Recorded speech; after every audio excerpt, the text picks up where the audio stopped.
Hey everybody, I'm Brenda Viola and I work with Lympha Press for Medical Solutions Supplier, and this is another one of our interviews with women that are forging a path and creating hope and taking on the challenges associated with lipedema so that others can benefit. And I'm truly honored to have with us today Dr. Val Mills. And I know you said I don't need to call you doctor, but I think everybody needs to know how super fantastic you are and how accomplished you are. So Val, great to have you here. Thank you. What is your doctorate in, by the way? Everybody knows. Is a doctorate of information assurance and cybersecurity, which is a specialty of IT, which is wow. Thank you. That is impressive. But even before you gained that distinction, you have always been, you're a lifelong learner. Yes, and I am. You are a super brain. And we want to talk about your, we want to talk about your lipedema journey too. So why don't we begin wherever you'd like to begin today?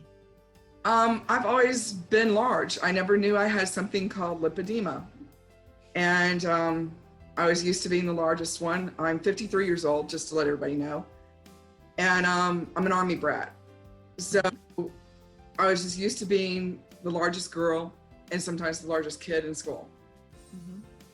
And eventually my dad retired and I had to go to public school, stuff like that, where people made more of a difference in it where they didn't when we were in military. And I just thought, well, okay, I'm just different. I've got large parents, I'm large. But nobody in my family looked like me. I looked totally different. My mom was hourglass and short and large. My dad was tall and large. But nobody, even in their families, looked like I did. Nobody had hips like I did. Nobody had legs like I did. But to be honest, I was always envious because I had no top. I was flat-chested. So at 9 years old, I thought I was going to get me breast implants when I got older. Yeah, that ended in 2001, but that's another story. I never even thought about looking this up.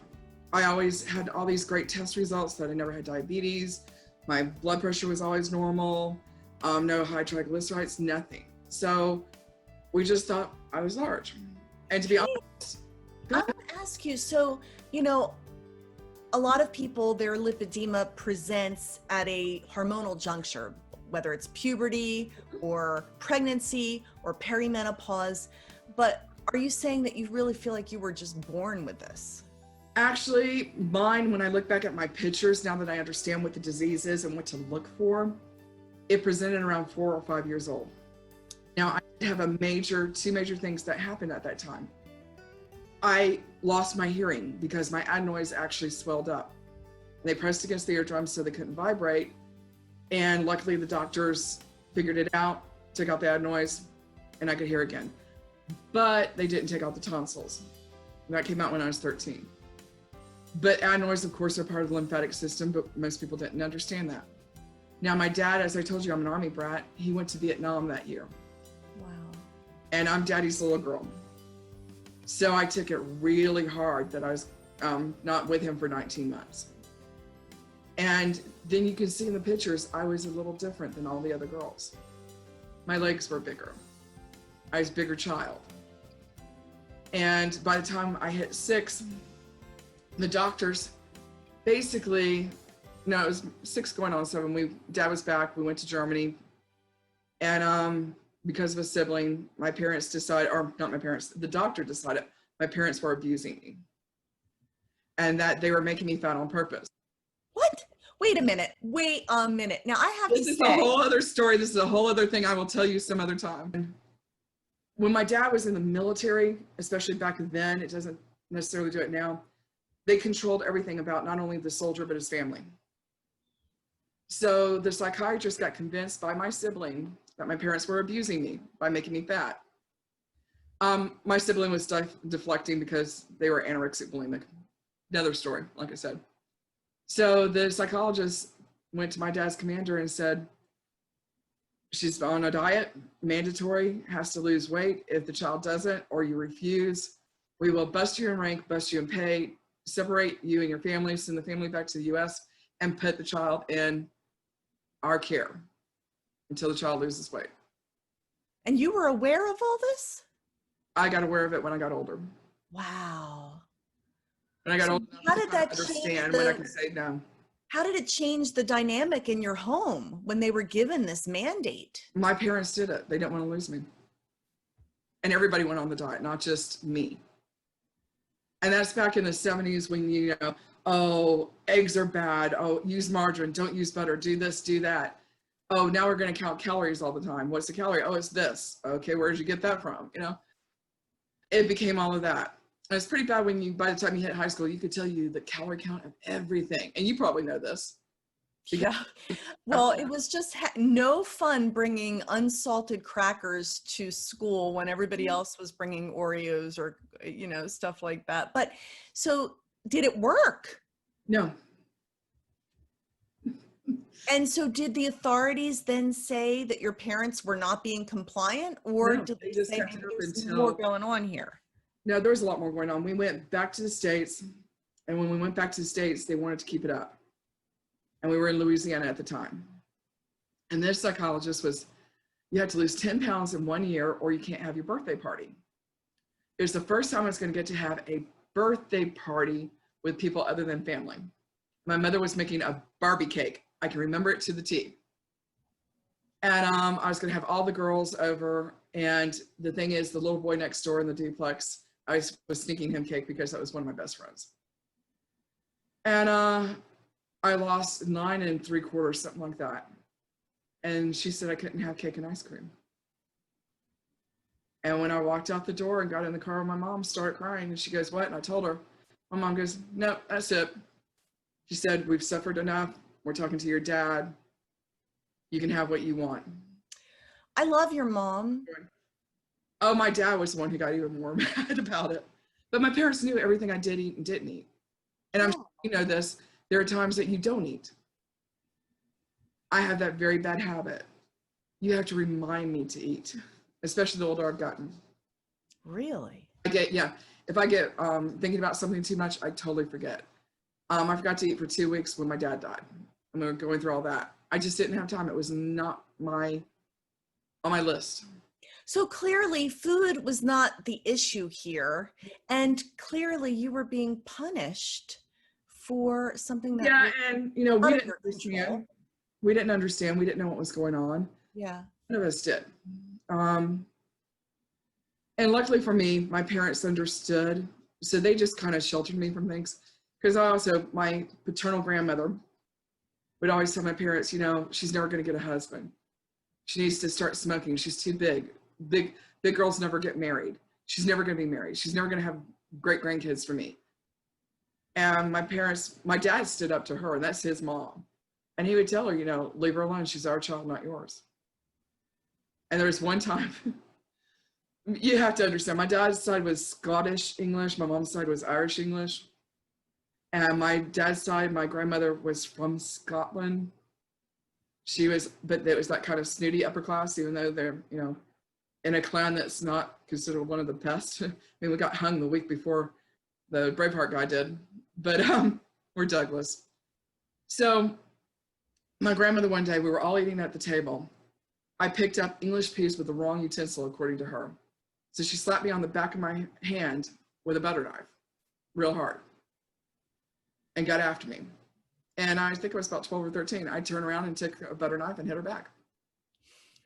Now, my grandmother would always yell at the next authority over whatever child did something wrong. So she put everything down and said something to my dad, who's at the other end of the table. My dad finished what he was doing, put his stuff down, looked at her and said, you're lucky. This is the only grandchild you have that will eat vegetables, likes her vegetables. And I don't care as long as she doesn't snort it off the table, what utensils she uses to eat them. All right. So I love your mom and I love your dad, and you had wonderful parents who I was very blessed. supported you. And here you are getting older. You knew the caloric content of everything in high school, far more than you ever should have needed to know at that age. And you're still asking yourself, is this just fat, or is there more Well, going there's, on? you know, school gets really difficult. For anybody watching this, it is not you. Please understand, it's not you. I don't care what anybody says to you. You didn't do this. Eat what you want to eat. If you want that cookie that day, eat that cookie. It's not going to make a difference if you've got the disease. Now, you can't eat cookies every single day, but none of us should. But in high school, when we switched and we moved, I was so uncomfortable. I went into the lunchroom one time and never did again for a year and a half. I would hide in the school to eat, and if I couldn't find a place to hide, I never ate. I was not comfortable around those people eating. So nobody saw me eat half the time, and I wasn't a breakfast eater, so I wouldn't eat breakfast. Then I'd get to school, and then if I had to hide and couldn't find a place, I wouldn't eat lunch, and I always took my lunch. So then I may not eat till 3 or 4 o'clock when I got home. And it was close to dinner, so my mom would be like, you can't eat until dinner. So, and that was in high school. Yeah. So how did this affect you psychologically, and did it lead you into certain pursuits? I know that any pain that we go through in life often is the very fuel that makes us who we are or inspires us to pursue certain things. Was that your story too? I got into things that made me happy. So when I was a kid, my mom had made me an Army uniform just like my dad. And I would go because my dad was a logistics supply sergeant and his office was down near the motor pool. And he had his own guys in his division that he was over. And they were all like big brothers to me. And I would go down there in my little uniform and I would play soldier. But I didn't want to be a soldier. I just wanted to be in control. Oh, very Liked it, insightful. and they would do whatever I saw or told them to do. And sometimes I would even punish them and tell them, you know, drop and give me 10. And when they wouldn't do it and only give me 1 or 2, I said, now I'll make it 20. And I'd be doing this. Never knew my dad was standing behind me. And when he would come up, he'd look at them, you're giving her now the 20. So I thought I had that control. Wow. What happened was they had computer equipment. Before anybody knew what computers were, I was playing on them at 7. These guys taught me how to change out the disk, how to change, you know, put in punch cards, how to do all this. I became completely computer literate. And, you know, how to use a keyboard, all of that. And my dad even wanted me to do that. So I got comfortable. Well, our high school the first high school had 2 computers in a computer lab. And I was part of the computer club, the physics club, the math club, you know, all the geeky things, but I also was with a few other things. And I just was comfortable around all guys. I even was hung out with the football team. I played powder puff for a couple of years for the girls team every homecoming until we moved. The other school thought it was horrible, but I liked anything where I was comfortable around all men. Mm-hmm. And I didn't care. So when I got to college, I wanted to do computers. And this is back in 85. And still computers, most people are going to think this is strange, is kind of a far off subject.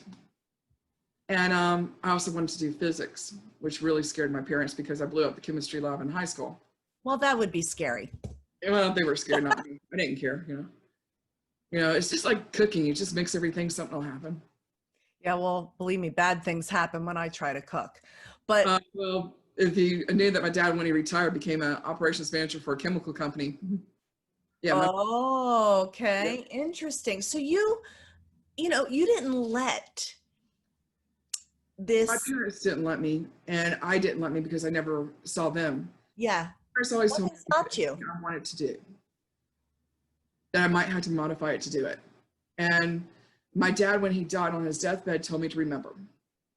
You're going to have to work like a dog, think like a man, but remember you're a woman at the end of the day when you go home if you're going to get into a guy's field. He said, and I'll always be there and watch you. And I did not pick an easy field to go in. So, no.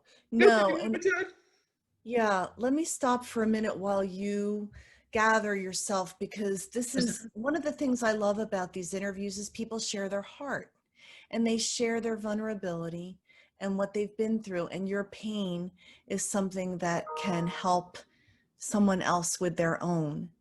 And so here you are faced with physical challenges, but you took your brilliance and said, you know what, I know it's going to be hard, but I'm going to pursue a field dominated by men, and I'm going to forge my path. And it was not easy for you. Do you feel comfortable talking a little bit about what you experienced? I experienced more than anybody should experience. And I still experience some of that today, which is kind of unusual. But Was it just because you were a woman, or was it because you were a woman in a body? Someone who is got a serious looking face, who also, if I talk about my subject, I can talk for eons. If I'm in a social situation and it's not my subject, I can clam up until I see someone being abused, in my opinion. I have a tendency, they used to call me the queen of the geeks and the nerds. Anybody who was different usually was around me. But I was fine with that. I was used to being around everybody who was different. I mean, my mother walked with a cane since I was like about 8 years old. Her aunt had polio, so I was used to handicapped people being around me. I thought of them as being normal. My dad had lost his hearing at one time and then got it back from when he was first in the military, and then they discharged him and brought him back. So he knew to read lips. So I was used to being around people like that. Yeah. And to me, they were totally normal. My parents also brought me up with, there's nothing you can't do if you really want to do it. They said, but you got to be reasonable. So they're like, you're not going to go up and be Miss America and then the president the next day, which I was like, that doesn't pay enough money. My parents are like, why? It doesn't pay enough. You know, why do I want to be Miss America and have to be told what to do all the time? So I got into computers in college. I actually went to quit college to get a full-time job, to literally take care of my mom and keep the house because she wasn't working. A long story short, the college wouldn't let me quit. Because? They argued with me and said they didn't want to get rid of their best troublemaker, that the president loved it. At least once or twice a week, someone would walk into his office and would start off with, you won't believe what that Val Mills has done. And he said, I like to sit back and go, what did she do today? He thought it was funny. That's awesome. Yeah. So they got me someone to cover my tuition for the quarter. It's the Callaway Educational Foundation. And I was paying my whole college. My agreement with my parents was, because they couldn't afford it, that I could live at home and have all the privileges at home of food, shelter, clothing, borrow a car. As long as I paid my college and paid to keep up the car. And they would pay my insurance. So I thought it was a good deal. I didn't know that they were like ecstatic, loved it, the kids staying home. So what happened was the school knew about my dad's death, which I didn't know about.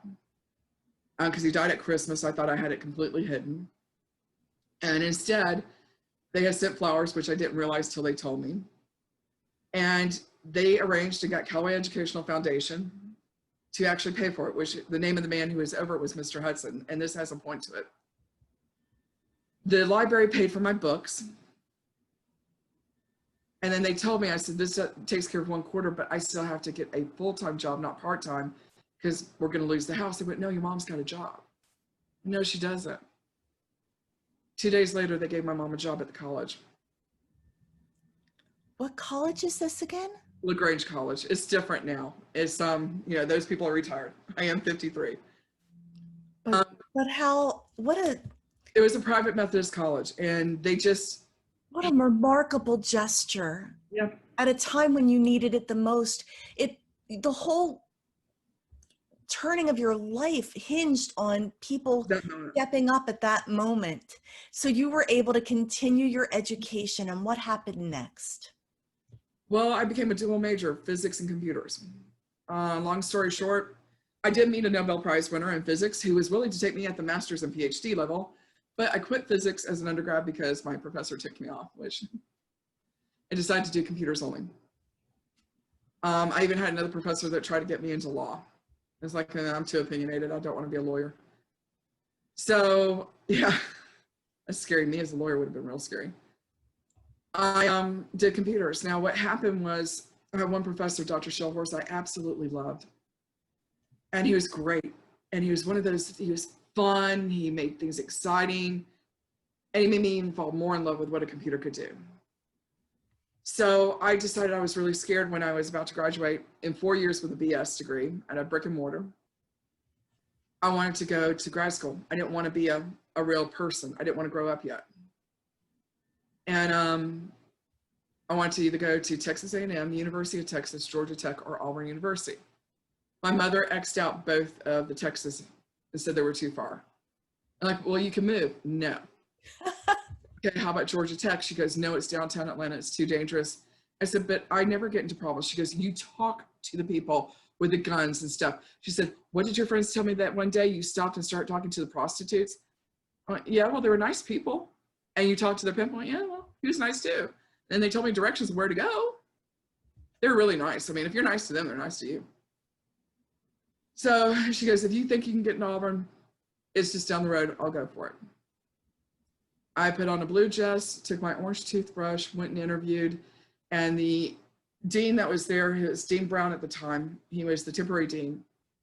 His last question to me was, what would you do to get into Auburn? And I pulled out my orange toothbrush and said, I'll scrub toilets every day if you will let me in here to prove who I am. Wow. And he goes, you're in. He said, you just have to take these 3 classes to make up because you don't have an engineering background. Your life story is a series of remarkable events and open doors. Of open doors. Because there's a lot of little things in between that were like really hard. Is I got myself in a little bit of trouble at LaGrange College. Well, you are the best troublemaker, according to the dean. Yeah, so. according to the president and the dean, yeah. I have all kinds of stories of things people like laugh when they hear them. They're like, I can't believe you did that. I went, it's no big deal. So here you are now in Auburn. You have been accepted into the program, and you I are. got accepted as a temporary student, which at 13. I did my 3 classes. I had to still get a couple of teachers behind me, and I had to also get the GED and the subject. Somehow I made it and got in spring of 1990. And then the dean changed at Auburn University of the computer department. And Dean Sizemore hated women at the master's and PhD level. He didn't think we belonged there and thought we weren't smart enough. So he threatened every American woman, and all of them quit. Then he went to threaten me, and he got me alone in a lab. Threatened me, and I just looked at him and I said, prepare for hell to freeze. I'll get my degree. He is not from this department. And I went, yes, I will. Watch me. I'm hard-headed. You have to be. You also, have to be. There's so many roadblocks blocks in life and so many stop signs. You've got to be resilient. And I think that's one of the things that we hear in these stories all the time is your resilience. Don't give up. Keep fighting. Keep pressing forward.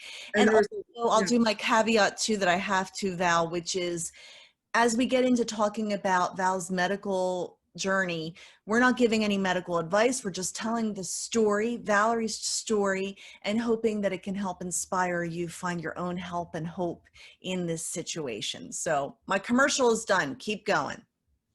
Well, at Auburn, I did have some friends. Like I said, those nerdy, geeky, off-cast people.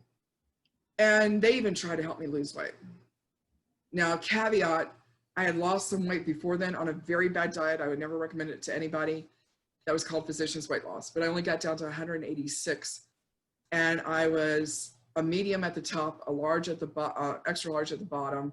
But I started having electrolyte problems. Was in the emergency room every day for 2 weeks.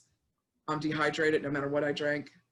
It ended up it started some ulcers, things like that. And the doctor actually, when he saw the diet, asked me why I was on it. Told him, "Oh, I'm a college student. What do you expect? I'm a girl. I got to lose weight."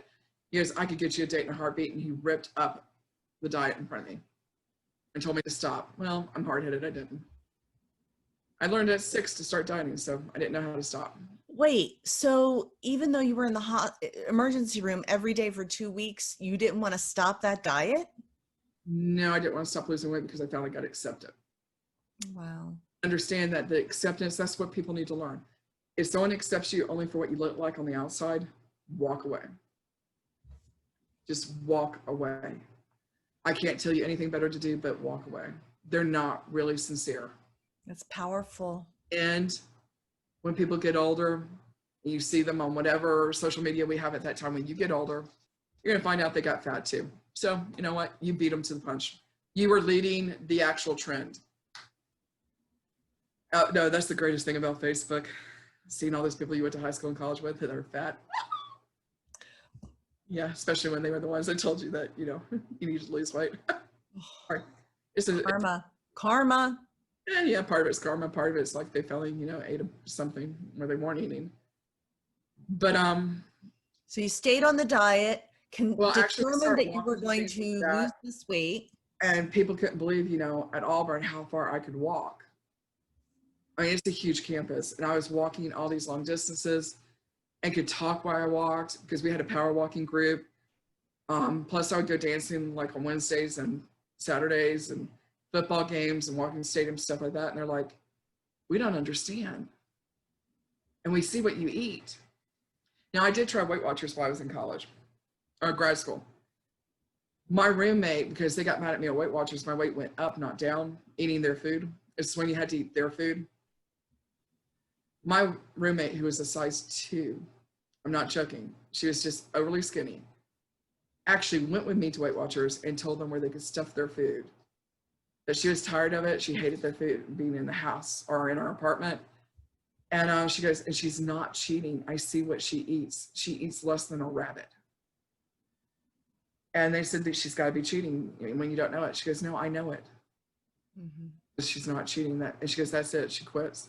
And that's the frustration of so many women who have this condition, maybe yet undiagnosed. I'm not eating. Some even become anorexic because they don't want to gain any more weight. They don't want to get bigger. And yet their body continues because it's not about food. Yep, it's not about food at all. You got to learn to also control your stress. Now, that's the unfortunate thing is I thrived on stress in what I do. Which is not good for the condition. So, but at Auburn, there's several positions I didn't get because I didn't have the look. Meaning I wasn't skinny, cute, pretty, and, you know, put her on a pedestal. So I just kept going. And just despite the dean that didn't want to give me anything else, Auburn University started computers as a requirement in 1990. Introduction to computers, which back then it was learning DOS, WordStar, Lotus 123, and DBase. Well, I walked over to Auburn Athletic Complex and asked if they needed a tutor. And they said, oh, what do you know? And I said, I'm in computers. You're hired. I'm like, don't you want to interview me? No, you're hired. We need you now. Wow. Now you have to see, I'm a huge football fanatic. And I mean, I love football, specifically Auburn football. And I love it because those guys are bigger than me and taller, and they make me look little and make me feel like a girl. It was they hired me, but not only did I tutor football, basketball, baseball, then the coaches started coming to me. The head coach actually introduced himself to me, became my friend. And that's Pat Dye. Unfortunately, he just passed away this year, but he was one of the he's a legend. And you were never supposed to talk to him. He actually introduced himself to me. And the reason was my guys actually, their grades. My guys' grades, because I believed in them and got them to believe in me, believing in them, they were making A's. And I thought that they would fail. And at that same time, I got a coveted job at Auburn University as the assistant to the wide area network administrator. So that Dean Sizemore, called up my boss, Larry, not believing it, and put it on speaker in the whole entire office for everyone to hear, thinking he was going to cut me down to the core. Got Larry on the phone, and he was like, Larry, I heard that you've hired somebody. He goes, yes, I have. He goes, did you hire some girl named Val Mills? He goes, yes, I did. He goes, why would you hire someone that stupid? He goes, number one, this is my department. Number two, I hire who I want. Number three, she's not as dumb as you think she is. And he goes, well, I think there's more better qualified guys that you could have hired at blah, blah, blah. And he goes, let me tell you, he goes, I don't like you. And if you really tick me off, not only am I going to undo the whole entire computer department where you have no more internet access, I'll let Valerie be the one to do it. And by the way, do you have me on speaker? He goes, yeah. Valerie, are you there? I said, yes, sir. He goes, I'm going to see you. I said, yes, sir. I'm on my way.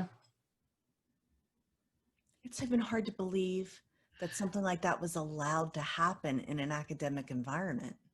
How do I put it? Things have changed a lot, and it doesn't happen just in academics. I've had it happen in a lot of things. Why do people feel that it's okay to shame you or try to? I have no idea. They think you're going to quit. And most people do. Most people would give up and quit and walk away. I'm not one of those people. No, you're not. So long story short, I got my degree from Auburn. And there's even more stories there, but I started trying to get out into the real world.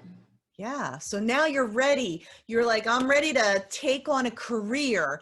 And what was the job market like for you? And did you still face that sense of discrimination? I was a woman, not only a woman, but a large woman.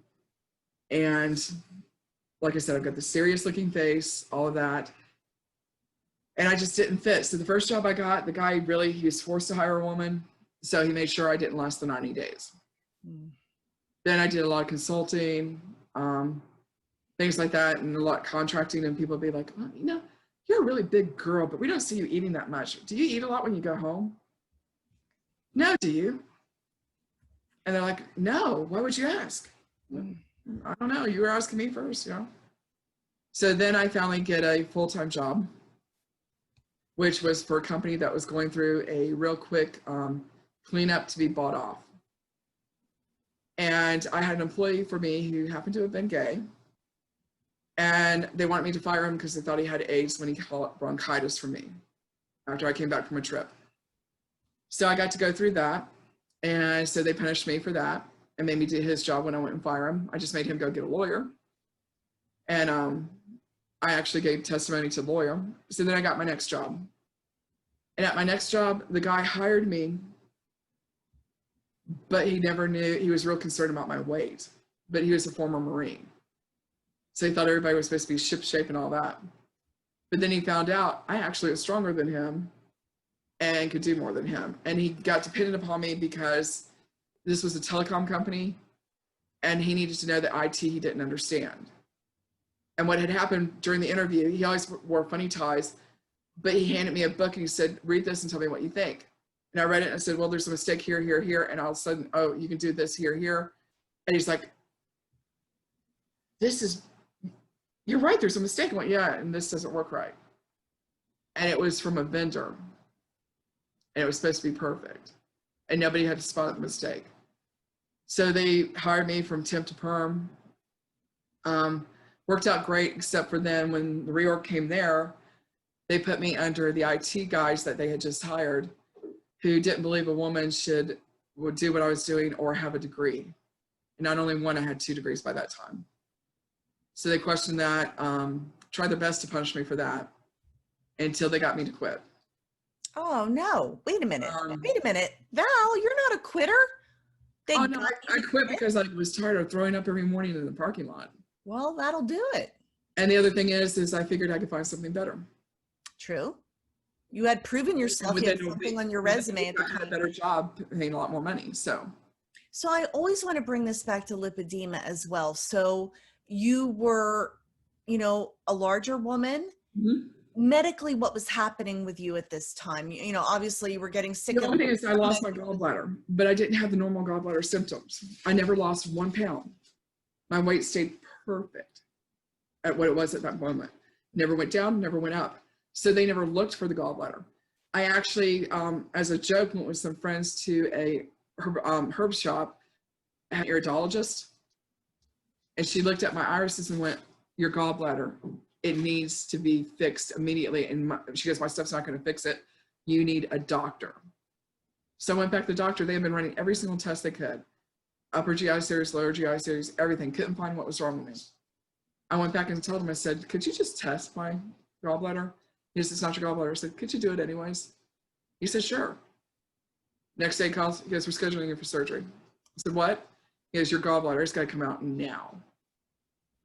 What do you think was the reason that this was masked, that it was not They identified? didn't want to check it because of my weight, because if you go through the symptoms of a gallbladder, one of the big symptoms is you lose a lot of weight. Wow. And I lost nothing. Mm-hmm. Ruled it out. That's a really interesting point for everybody watching this to hear, because you had said even before we started recording, it's one thing for us to raise awareness, but the people that really need to be in the know are the medical professionals. And for a medical professional to not consider it could be your gallbladder just because you aren't losing weight, if you understand lipedema, you understand that there will not be necessarily a weight loss. So, but people didn't, and this is back yeah. in the 80s. And the other thing is they didn't understand how reactive I can be. Now, I have my gallbladder out, and one of the things that they don't tell you, they pump you up with all the gas.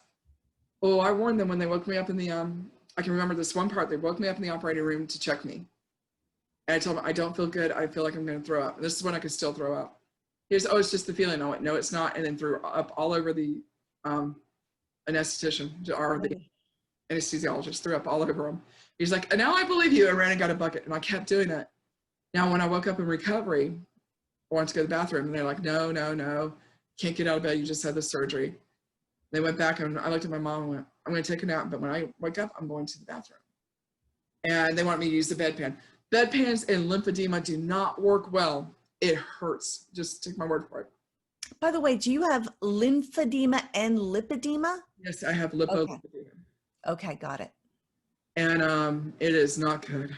Yeah. So when I woke up the second time, the nurse had said no again. I told my mom to put down the rail, got up and walked off with my IV and went to the bathroom. I didn't care. And I just had surgery. Yeah. And then I came back, I got dressed as far as I could. I was sitting back in the bed, the nurse came in and started having a hissy fit. And I told you I had to go to the bathroom. We could have gotten you a bedpan. No. Why don't you go to the bathroom? Yeah. You shouldn't even be walking. Why you didn't operate on my legs?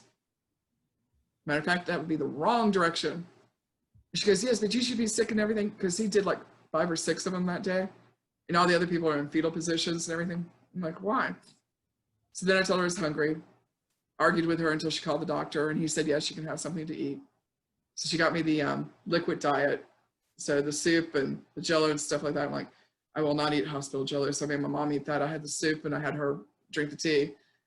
And I said, okay, can I go home now?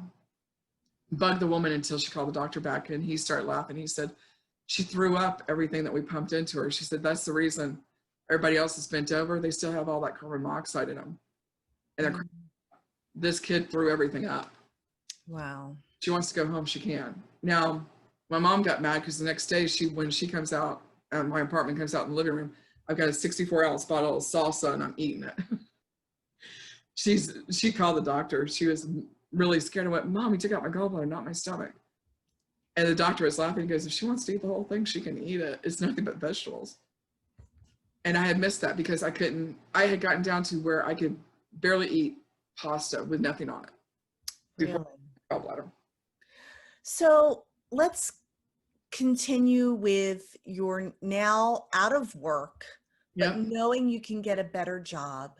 I want to get into, because our time is away, I want to get into what happened where you fought against discrimination. I have fought against discrimination a lot, but not in the normal way. I had several people when I was interviewing and trying to work for tech companies to do consulting that would tell me, you're too fat, you need to lose some weight. One even told me, lose some weight, get a boob job, and lighten your hair. I'm like, I'm in computers, not in sales. And he's like, I don't care, I can't sell you. Now this guy was middle-aged, pot-belly tummy, and balding. And I'm like, and he's telling you what you should look like. So I kept switching until I found a place that would believe in me. And then I started working for international companies at that time. And they never cared about my weight. Now, you take this as a preface that against American culture is very different, because they will ask you very honestly anything. You can't be offended by it. So I had one boss that asked me, was it hard for me to get a date at my size? And I looked at him and went, you're married, why are you asking? And he's like, no. And I went, then really, is it any of your business? He goes, no, but I was wondering. I said, no, it's not. And one of my coworkers spoke up because we were in Paris at the time. He goes, she's got guys talking to her all the time. It's ridiculous. I went, oh, you married people, you're just so jealous. And it's a different culture, but if you could do the job and do it really well, they didn't care. And I did at one time experience 2 more Americans at that company, the last one, that didn't want me on a certain project. But my boss was from the northern part of England, and he told them that it was his project to run, and I was the best, and they would get over it. And I not only completed this project, which was worldwide in 220 countries and regions, implemented the first failover safe worldwide in 15 minutes ever been done. And it was, came under budget, under time, and even threw a launch party for everybody in Montreal. And it's because he said, and the 2 people, when I left that group and went to another group, started begging to get me back. And I asked one of them, I said, you didn't want me. He said, we didn't understand. I said, you didn't want me. There's a difference. And he goes, well, I think we're going to regret it. I said, yeah, you will, but I won't. And I went to the other side and worked for them.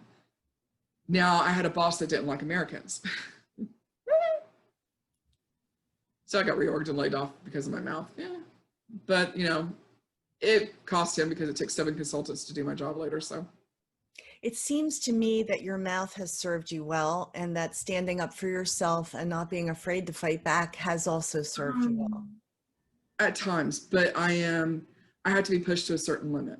Yeah. I'm back in the States and I couldn't find a job at all. And I finally started recognizing the symptoms, on signs that I was perfect on my resume, perfect on the telephone call, get in. They would tell me that was the only formality. We just need to get you come in, sign some paperwork. Now I'd get in and all of a sudden, you're not quite a fit. We're talking to somebody internal. We've already hired somebody. I started noticing it. It was a pattern. So I started messing back with them when they start doing that.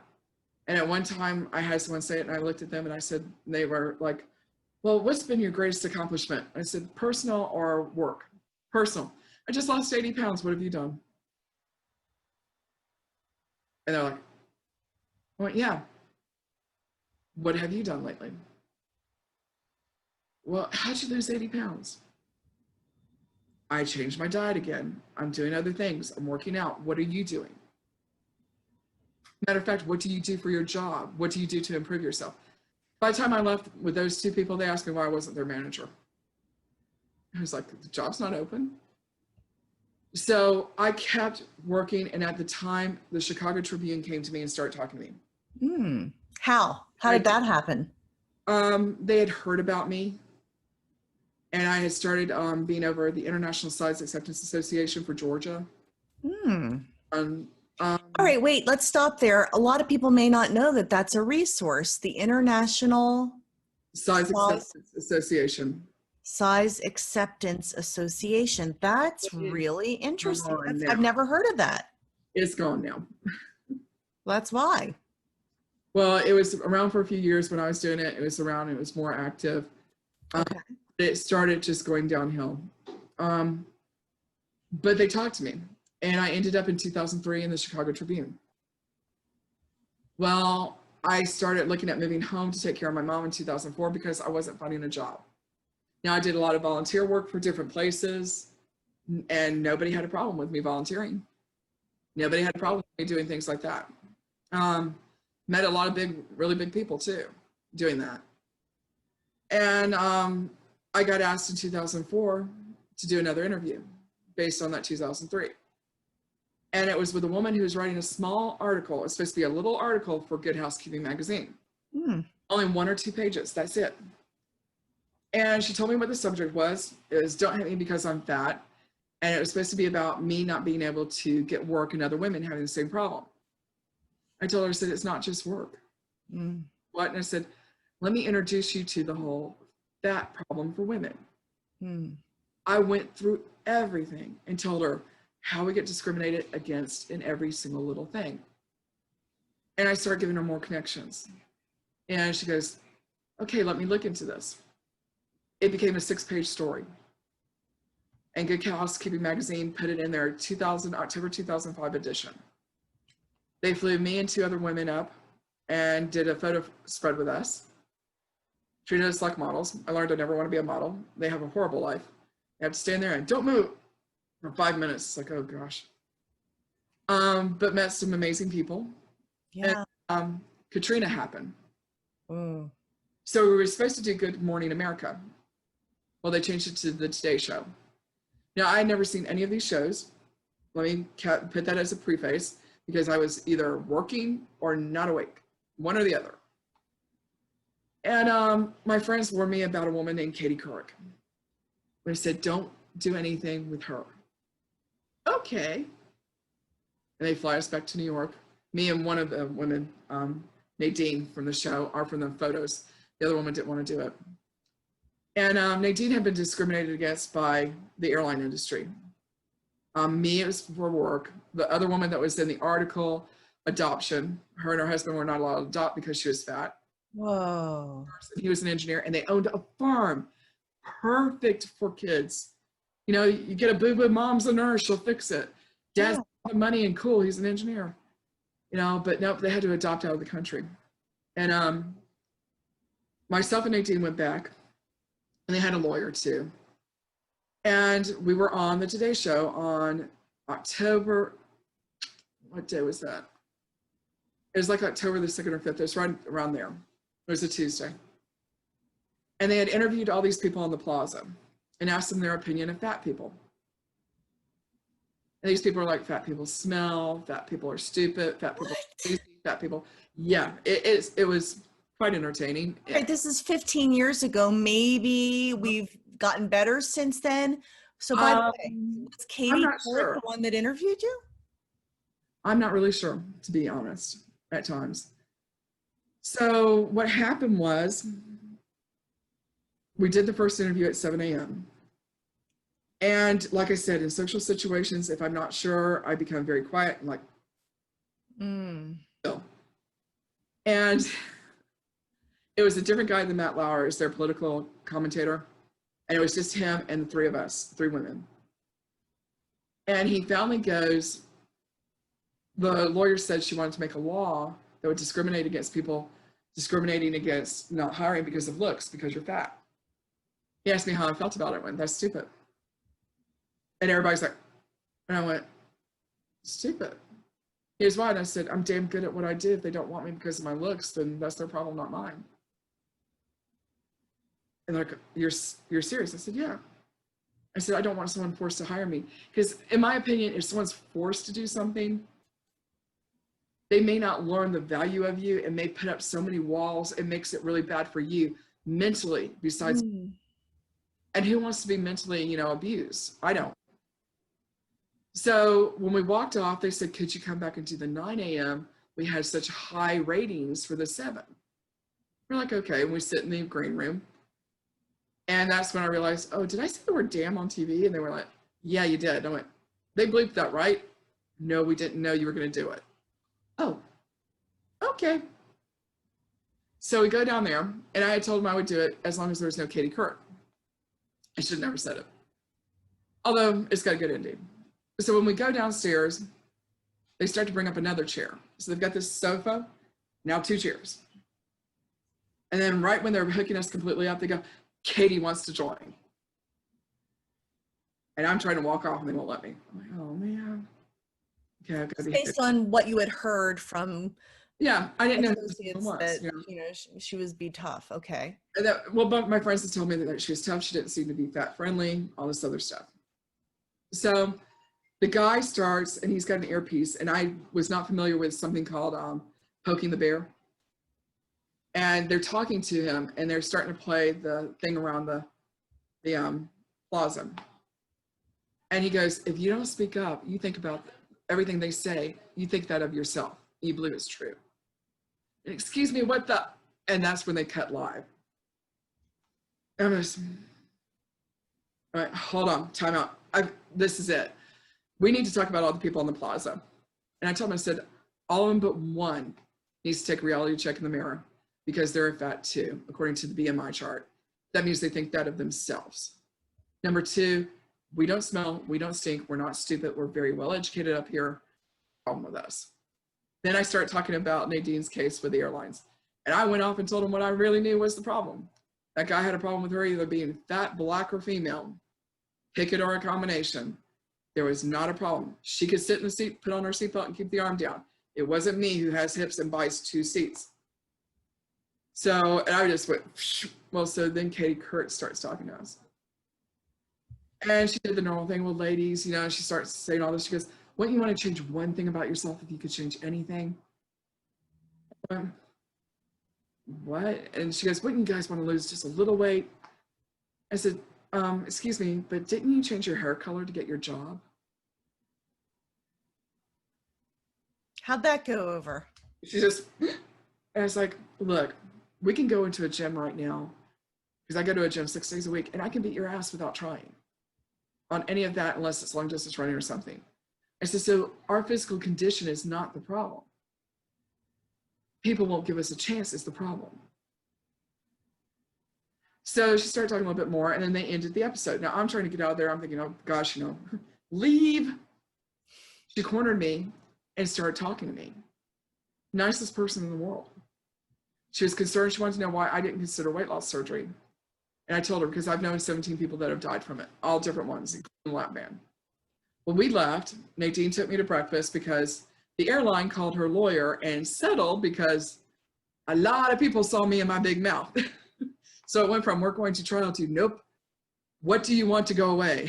Wow. So I didn't know that Katie Couric, when they came back and the panel was talking, they were talking about how kind of rough and brutal and honest I was. And she defended me. And what was funny was how many people recognized us from the rest of the day. Now I've been going, oh, you told Katie Couric off. Thank you, thank you. And I'm like, you guys are New Yorkers. It's supposed to be your job to be that way, not me. And they were what an opportunity and what a platform for you, your voice to be heard. That was 15 years ago. Yeah. Were you still undiagnosed with lipedema? I did not find out about lipedema until 2011. It was the first time I heard the word lipedema.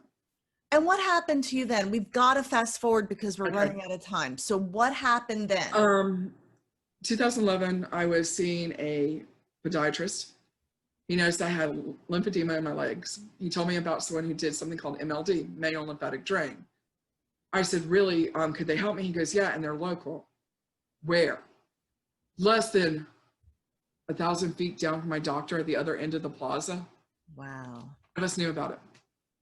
So I called my doctor the moment I got out. One of the doctors at my doctor's office walked down there, introduced himself, and found out about it. Got me an appointment immediately. This has good and bad to it. Now, I walked in there.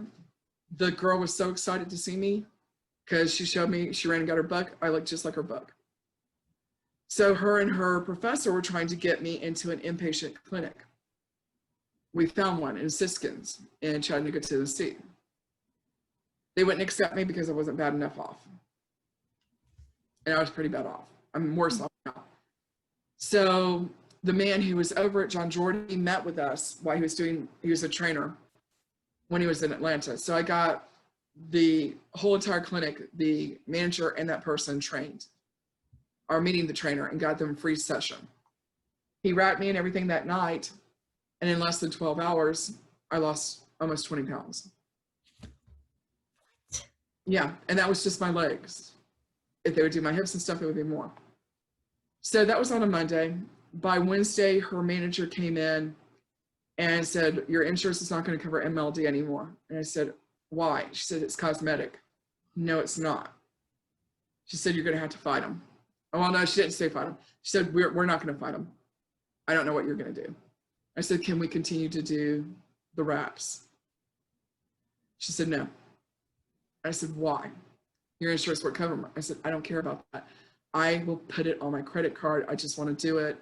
Tell me what hours I'll be here so it doesn't affect your normal schedule. She goes, no, the flu is too fast on you.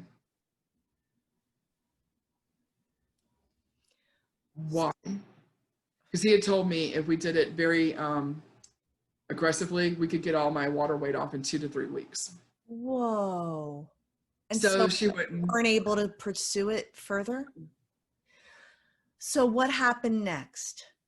Then in 2012, March 2012, I was formally diagnosed by the Mayo Clinic in Florida. But this doctor, who was their lipedema expert in 2012, please don't take it as being now. Now they've got other people. But this guy had a 1-page presentation slide out of his PowerPoint that said for lipedema, make them have compression for the toes to the knee and go on a diet. So, okay. So we know, I showed him my hip. Sure know that ain't the solution. But I showed him my hip because I've got elephantitis in the hips. I showed him my hips and my thigh. He goes, that's gross, cover it up immediately. Okay, I'm really sorry. You should never have had to. Here you were seeking medical help. You didn't need to have that commentary. And sometimes you will run into that. It is not you. Please, whoever's watching this, Yeah. just go and find another doctor. Don't believe the first doctor that tells you something like that. Find another one. Good for you. Good advice. I went to the other appointments. They said that they knew I had this, but they weren't sure how to treat it at the time. That if I wanted to drive the 8 hours all the time and have once a month and see what they could do, they could try. Give it all to me. Where are you now? Are you managing your condition? My condition is unmanaged. We're trying to get me to the Cleveland Clinic because nobody here can deal with anything. And I have been rejected from everybody in the South and Southeast. That they say none of them can help me. There's amazing things happening at because it'll cause my breathing to stop. And the flu is just. We don't want that because Nope. we need your voice. All right, Val. So you also have a desire to help. I do. And if you want to What does that follow, look like? if you want to follow what's going on, you can go to Lippy the Hippie Hippo, Lippy the Hippie Hippo Lippy the Hippie Hippo. on Instagram. Yeah. Okay. And, or you can email me and I'll give you the information at lipodiary@gmail.com. Hippo Diary. Yeah. gmail.com. Lipodiary@gmail.com.